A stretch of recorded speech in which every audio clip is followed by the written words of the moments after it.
So after the game, Paul George loses to the Cavs, and here comes dumb guy argument. I hear this all the time. Go ahead and hate me. Go to Twitter. Go to Facebook. Call my show.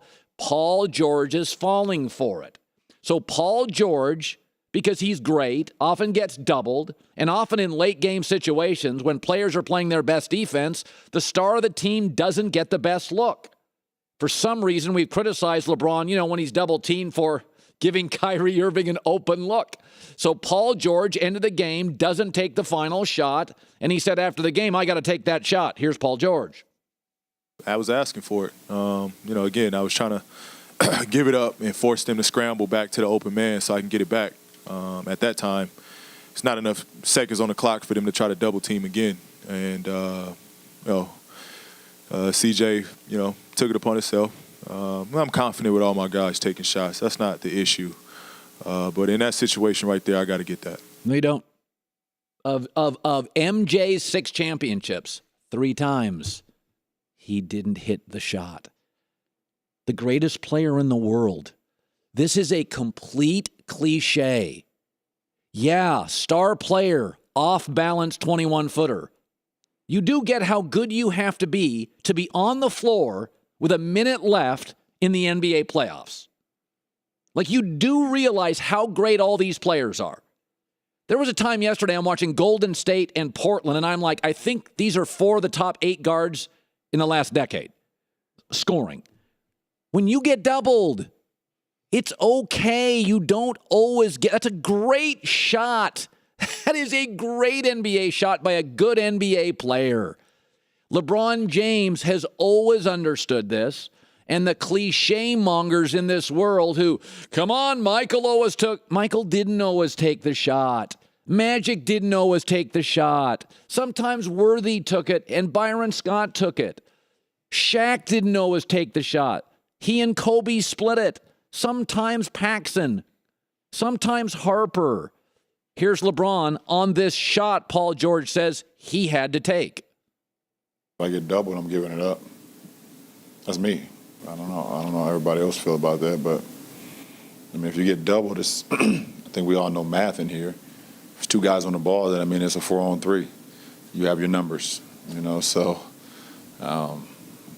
the best player on the floor doesn't mean he has to take the shot. And I think he made the right play, and he's going to live with the results. Let me just tell you, in football, one of the most influential plays I've ever seen in Super Bowl history, I really felt like it won the game. And if I said to you, I want you to think right now for a second, just think football, think of Super Bowls. I want everybody listening to me, think of the one play. It didn't happen in the fourth quarter. It was the first play of the third quarter of a Super Bowl. And I believe it was probably one of the great, most influential plays for a winning team in Super Bowl history. And it didn't happen in the first quarter. And it didn't happen in the fourth quarter. So it didn't set the tone, and it didn't finalize it. It was Sean Payton coming out of the tunnel and calling for an onside kick for the Saints. They recovered and scored on it. Did you got to do that? No, it was the most courageous, the guttiest call in Super Bowl history. And there is no handbook that would have told you in a million years to not only you got to not do that, you would never in a million years consider that. Remember, if you got to do something, then everybody in the world knows that you're going to do it. The element of surprise is huge in sports. What you got to do is win, and what you got to do in that situation is get a good look. The Pacers got a really good look. If it goes in, it is not even a topic. Don't let results become the foundation of your argument. If my kid runs into traffic and doesn't get hit by a car, that doesn't mean running in traffic's a good idea. You don't run in traffic. Don't let the result of something. Don't let the result be the foundation of your argument. Have a foundational argument before the result. That's how Belichick coaches and Saban and Popovich.